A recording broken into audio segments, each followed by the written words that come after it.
Welcome to Mayo Medical Laboratories Hot Topics. These presentations provide short discussion of current topics and may be helpful to you in your practice.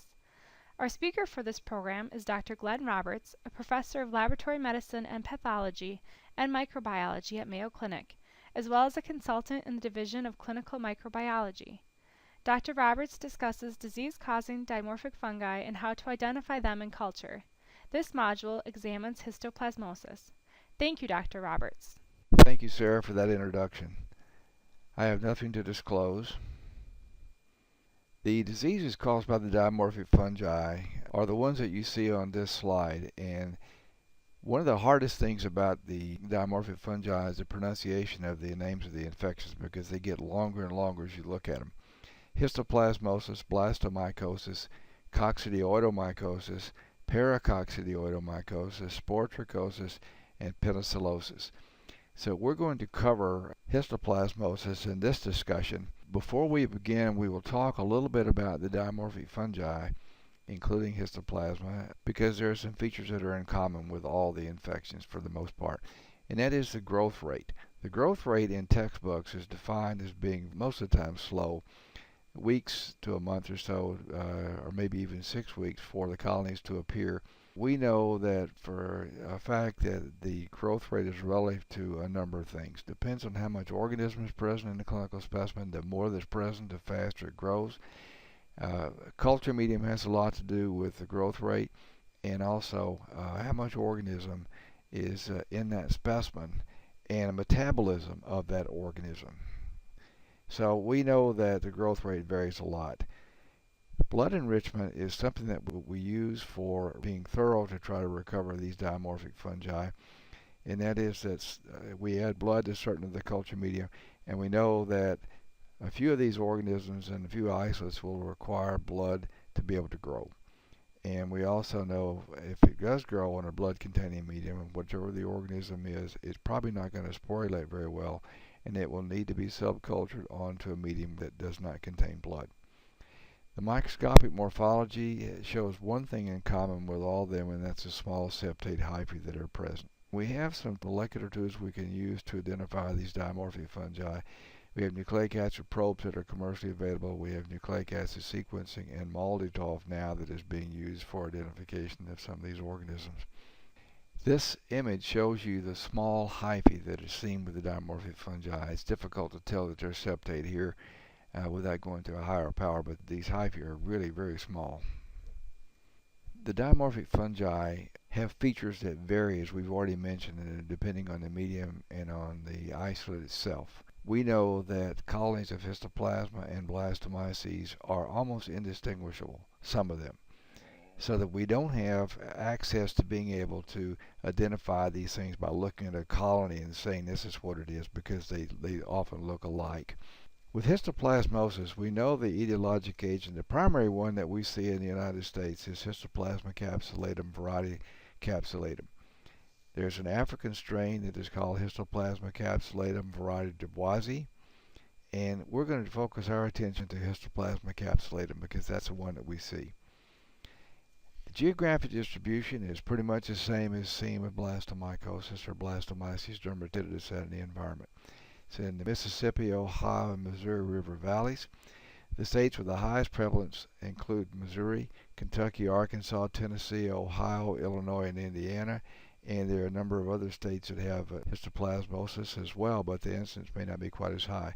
We also know that this organism that causes histoplasmosis is found in 55 different countries around the world. This is a diagram showing you where it's found in the United States. It goes all the way from Minnesota down to Louisiana, all the way over to Alabama and to Ohio. It's been commonly found in Ohio, and I suspect it's been found in a few other places as well. This map is just a gross schematic of where it's been found. Where is it found? Well, we do know where it's found. This organism, in contrast to blastomyces, is found in the soil, can be repeatedly recovered from the soil. We know that the soil is contaminated with avian excrement. It's found where birds roost, like starlings and blackbirds. Those kind of birds are the ones that produce excrement that is alkaline and it causes the soil to become alkaline where this organism can grow. We also know that Histoplasma capsulatum is found in caves where bats roost and in old trees where the bats roost as well. The environment is perfect for it to grow there. This happens to be a photograph of a tree containing a number of blackbirds. And this is the kind of environment I'm talking about. The excrement that enriches the soil. I think it more contaminates the soil than it enriches it. But anyway, it's present there causes the organism to be able to grow in the soil, and that's where we find it. Where do you get it, and how do you get it? One of the prime places that people used to get it, and occasionally still happens today, is someone will buy a farm out in the country, and the first thing they do is begin to try to clean things up. And they clean out an old barn or a chicken house, and the organism is found in the manure. The environment is found also where chicken coops are. Some people use chicken manure for fertilizer. It's actually been sold as fertilizer, and people come down with histoplasma infection just from the aerosolization of the organism in that substance. Clean out an old bird roosting site. Earth Day. There have been some Earth Day cases written up where people go out and rake underneath old trees and so on. And there's one particular case that's kind of noteworthy where the kids were outside at a grade school cleaning up the schoolyard on Earth Day, and they raked up underneath the tree, and it turned out the air intake to the ventilation system in the school was right near where they were raking, and the whole school came down with histoplasmosis. There have been instances where people have cut down dead trees infested with bats, excavation sites where the organism is found in the soil, and then people go spelunking in the caves. Oftentimes can come down with histoplasmosis because that's an environment where you find it. This schematic shows you kind of what we've been talking about. It goes a little bit further than that. Let's say we start on the right-hand side where you see a bat cave, and you see a tree. It's underneath the tree is the avian excrement. What happens is the organism grows in the soil, and it produces two types of spores, maybe three types of spores. One is the spore you see on the upper left-hand side that is rough, kind of has these rounded areas around the perimeter of it. And then there are small spores coming off in other places, and then there are hyphae that break down into arthroconidia. It's any of those particles probably that are the infectious ones. We do well, with one exception, and that is that the large spore, which is called a macroconidium, is called tuberculate because it has these wart-like projections all the way around the perimeter of it.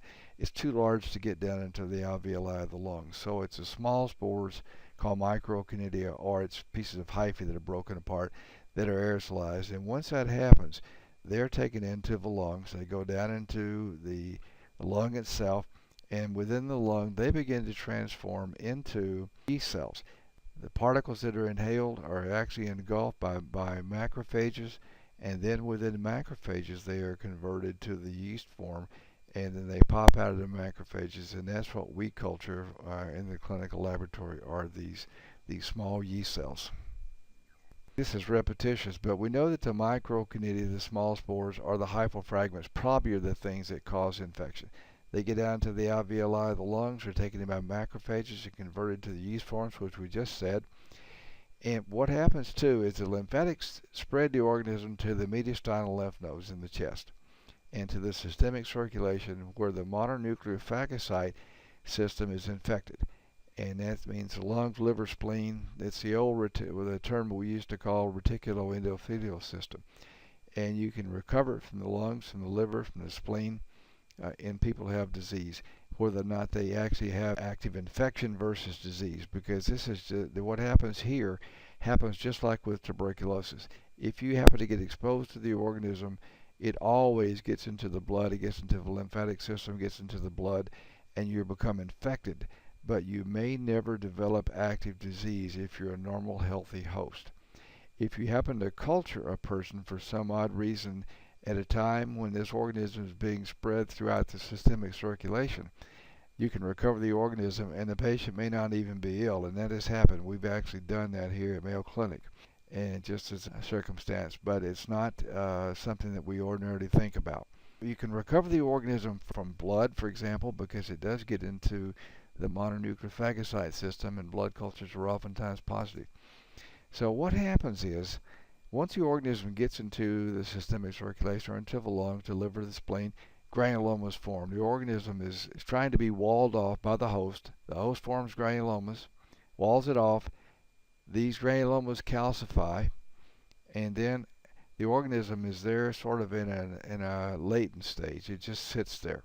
It doesn't ordinarily progress anywhere. If you're a normal, healthy host, it never seems to do anything, but it doesn't die. So what happens is if that person who has become infected but doesn't develop disease becomes elderly and becomes immunocompromised, or becomes immunocompromised by some other process like the administration of corticosteroids, then what happens is the person gets what's called reactivation histoplasmosis.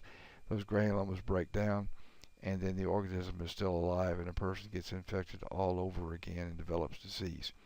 And disease is common in immunocompromised patients. That's primarily the population that we see it in, or in patients who get an overwhelming dose of inoculum from the environment, where their immune system is overcome by this organism. What are we going to use for culturing and direct microscopic examination? Well, on the other infections, the same thing is true here, the lower respiratory tract, because most all of them cause pneumonia. You can find it from the sputum, from the bronchoscopy specimens, and the respiratory tract specimens. With histoplasmosis, it's common to have it recover from the blood and from the bone marrow. Bone marrow is a very good source for recovering it. We know that histoplasma meningitis is a manifestation that is commonly seen, and sometimes you actually can recover it not only from the spinal fluid but from the brain. In certain patients, from the liver and from the spleen, and you may see it from a liver and spleen biopsy. And mucous membranes, just like we saw with blastomycosis and with coccidioidomycosis. And if the patient's wearing dentures and those happen to be removed, you may find a lesion underneath there that resembles a carcinoma. And once it's biopsied, they see the organism in there, you know that you're dealing with histoplasmosis. In terms of the direct microscopic examination, one thing we know for sure is that it's not a very useful thing for detecting Histoplasma capsulatum. And the reason for that is there are all sorts of yeast in clinical specimens, and some of them are small. One of them, Candida glabrata, is small, just like Histoplasma capsulatum, and sometimes can be mistaken for this organism. Not that it happens very often. But I think that we see them in the respiratory tract where we don't dare say that's what the organism is, because it could be something else. This organism may be seen in peripheral blood smears or an impression smear of an oropharyngeal lesion or from the bone marrow, and we pretty much know that's what it is. What we see are yeast cells that are 2 to 5 microns in size, that have a single bud on them, and they may be found inside of mononuclear cells. And when you look at them on an H&E stain section, they are very difficult to see unless the numbers are great. With a methenamine silver stain, you can see them well. This is an image of yeast forming a bone marrow. And what you see here are cells that appear to have a capsule around the perimeter. This actually is a staining artifact and is not a true capsule, but the name capsulatum is there. When they first described this organism, they said it was found in cells. Histo refers to finding it inside of cells, and plasma then refers to a cell that resembles that of the malaria parasite, and that's what they thought back in that time when they identified it for the first time, that it was like a malaria parasite inside of a cell, and it had a capsule around it. Well, we know now that it does not resemble a Plasmodium parasite, and we know now that it doesn't have a capsule. And we know that you can see it in a bone marrow, and it's what looks like an encapsulated small yeast cell. This is the tissue response that you would see in a patient with histoplasmosis, a granuloma. This is a very large granuloma. On the right-hand side, you can see the wall of the granuloma. All the material on the left-hand side, all the way towards the upper left-hand corner, is actually a granuloma. And a granuloma, this is a necrotizing granuloma, and it means that all the cells within that granuloma are destroyed. There's no tissue architecture there at all, and you would find the organism sitting inside that environment, inside of a necrotizing granuloma. This is what you would see using a methenamine silver stain. This is an overstained silver stain. It's very dark, but you can see individual yeast cells sitting there, and at about maybe 8 o'clock you can see a big mononuclear cell that's just filled with them. Those are all cells 2 to 5 microns in size. Pretty much most of them will have a bud on them. They're hard to tell on this slide, but they can have single buds on them. Every once in a while you will see 2 or 3 yeast cells connected together to where they haven't separated. And that's something that is not necessarily seen very often. In terms of culturing this organism, we know that we can grow it well. It's easy to grow for the most part. It produces small, delicate septate hyphae, as we talked about before. It produces 2 types of spores. It produces rough-walled tuberculate, we call them, macroconidia, large spores, produced on short lateral hyphae. And we also know that we find small conidia that are usually round to pear-shaped that may be produced on short lateral pegs. The microconidia resemble the conidia of Blastomyces dermatitidis, and you can't tell them apart. In some instances, they will fail to sporulate, and this happens with Blastomyces. It also happens with Histoplasma, and it makes it very difficult to identify the organism based on traditional microscopic morphologic features. We, in the past, used to try to convert this organism from the mold form to the yeast form. It's too difficult to do. And now we have molecular probes. We have other tools that we can use to identify this organism. And so there's no need to try to convert it from the mold form to the yeast form. But if you took a mold and put it in a medium that has some moisture in it that's enriched, and put it at 35 to 37 degrees centigrade, and you put a little bit of the mold culture in that environment, it would convert to the yeast form. It's 2 to 5 microns in size. The colonies would be kind of creamy yeast-like and non-pigmented, but it's difficult to do because they don't all convert well, and it may take a bunch of transfers to be able to get that thing to convert, and so it's not worth the trouble to do that. This is a colony of Histoplasma. It could be a colony of Blastomyces. Starts off sometimes as white to tan colony and can be even towards a little bit more brown color. Here you can see one that has the perimeter is lighter, but the center is dark, and sometimes they're fluffy, sometimes they're kind of powdery, and the more powdery they are, the more spores they produce. Here you see one that's fluffy and a little bit gray. This one probably would not sporulate as well. Here's another one. You're going to see that these colonies vary tremendously depending upon the isolate. This one actually turns out to be Histoplasma. All of these colonies are Histoplasma. And in some specimens, once in a while, you will see that Histoplasma produces 2 types of colonies. It'll produce one that's white, and it'll produce one that is brown. And the one that's brown will produce conidia, spores, and the one that's white doesn't produce anything except just hyphae. This is an example here of what happens commonly. The kind of tan colonies are all yeast cells of colonies of actually Candida albicans. And the lighter colored colonies you see sitting on top of and around in there are all Histoplasma capsulatum colonies. They grow after the yeast grows up. There's something in the literature sometimes you see that refers to the fact that the acidic conditions around the colonies of Candida albicans will actually inhibit the growth of Histoplasma capsulatum. I don't think that's true, not based on what I see here. These colonies that you see in here are Histoplasma capsulatum, with the exception of some of the flat round ones, lighter colored ones that are probably some sort of yeast. This is an atypical colony. It almost looks like the yeast colony of Blastomyces, but it turns out to be Histoplasma. This is Histoplasma. Glaber's colony doesn't sporulate much, but it forms these kind of wrinkled up colonies. This is another one. This one's almost red. All these are different types of colonies of Histoplasma. This is a Glaber's colony.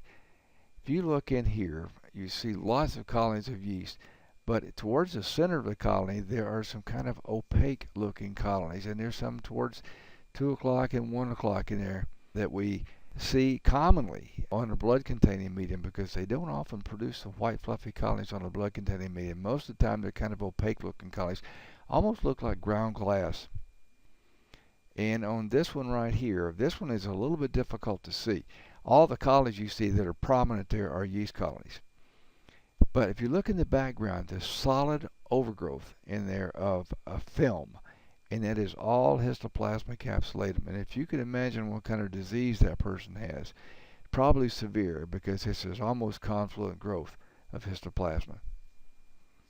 This is a gray colony.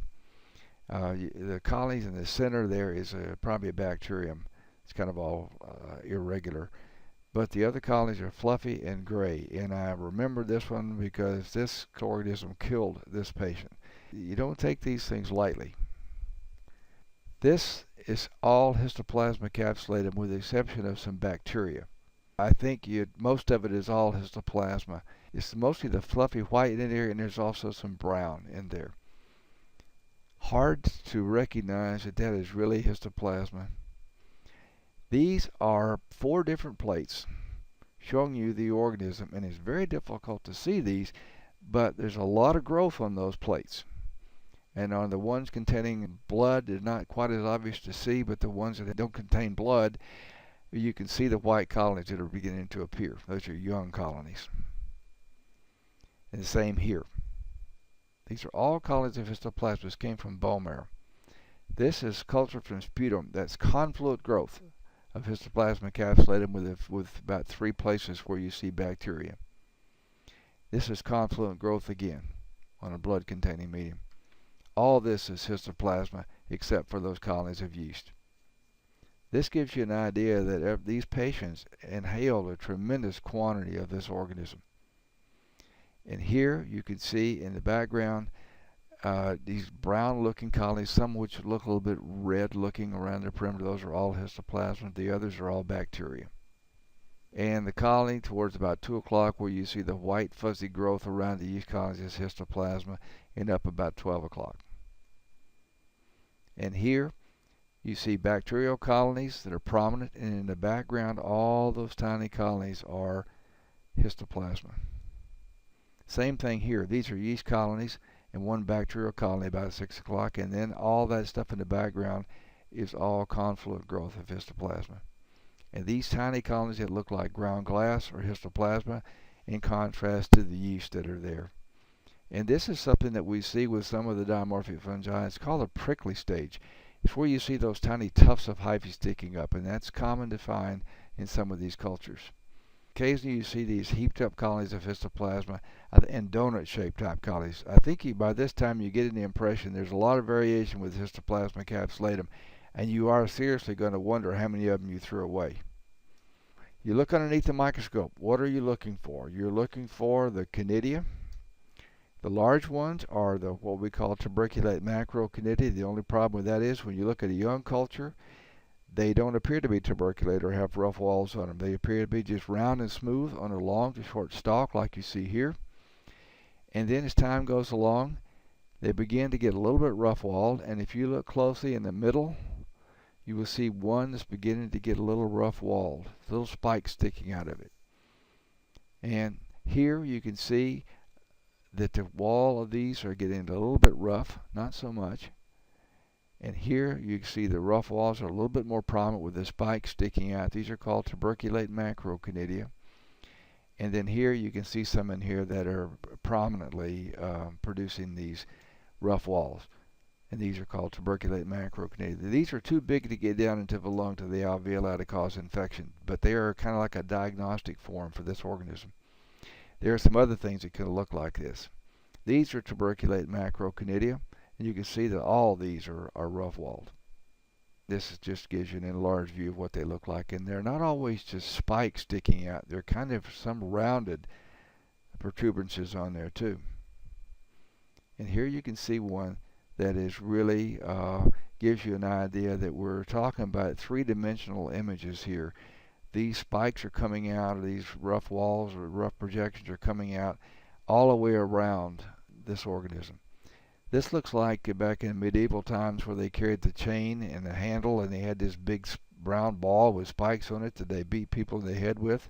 This is what this looks like. Okay, here's something else that you might see as you go along and looking at these macroconidia, and that is sometimes they're in chains. This is the case in this image right here, something that you might encounter. And then you may find that some of them are kind of pear-shaped and not necessarily so round. Here's another example of that, and this is a picture of some that are young where you don't see the rough walls yet. And on here you see a chain of 4. You see all kinds of variations with histoplasma. Here you can see some of the 3s. And here's one with more. This is one that shows you the large tuberculate macroconidia that are dark blue. And in the center you can see the small pear-shaped spores that come off the sides of a hyphal strand. These are probably the infectious agents. And this came from a blood culture. And here you see the large spores, and you see small spores intermingled in there. Those are the microconidia, and the big ones are the macroconidia. And the same thing's true here. Here, the predominance of microconidia with one large tuberculate macroconidia. And if I move that image over so that you couldn't see that macroconidium, you'd be hard pressed to tell me that wasn't blastomyces. And this is just more here. What are these? These are large tuberculate macroconidia that you see in this image. It used to be, as I mentioned before, that we used to culture this organism and try to grow it up in vitro and convert it from the mold form to the yeast form. The left tube shows you the mold form, and the right image in the tube there is hard to see is the conversion to the yeast form. This took a long time to do. It's a lot of trouble. This is what the yeast colony would look like of histoplasma if you converted it. I wouldn't advise trying that. This is what it would look like underneath the microscope if you converted it to the yeast form. These are the same yeast cells we saw a while ago that are 2 to 5 microns in size.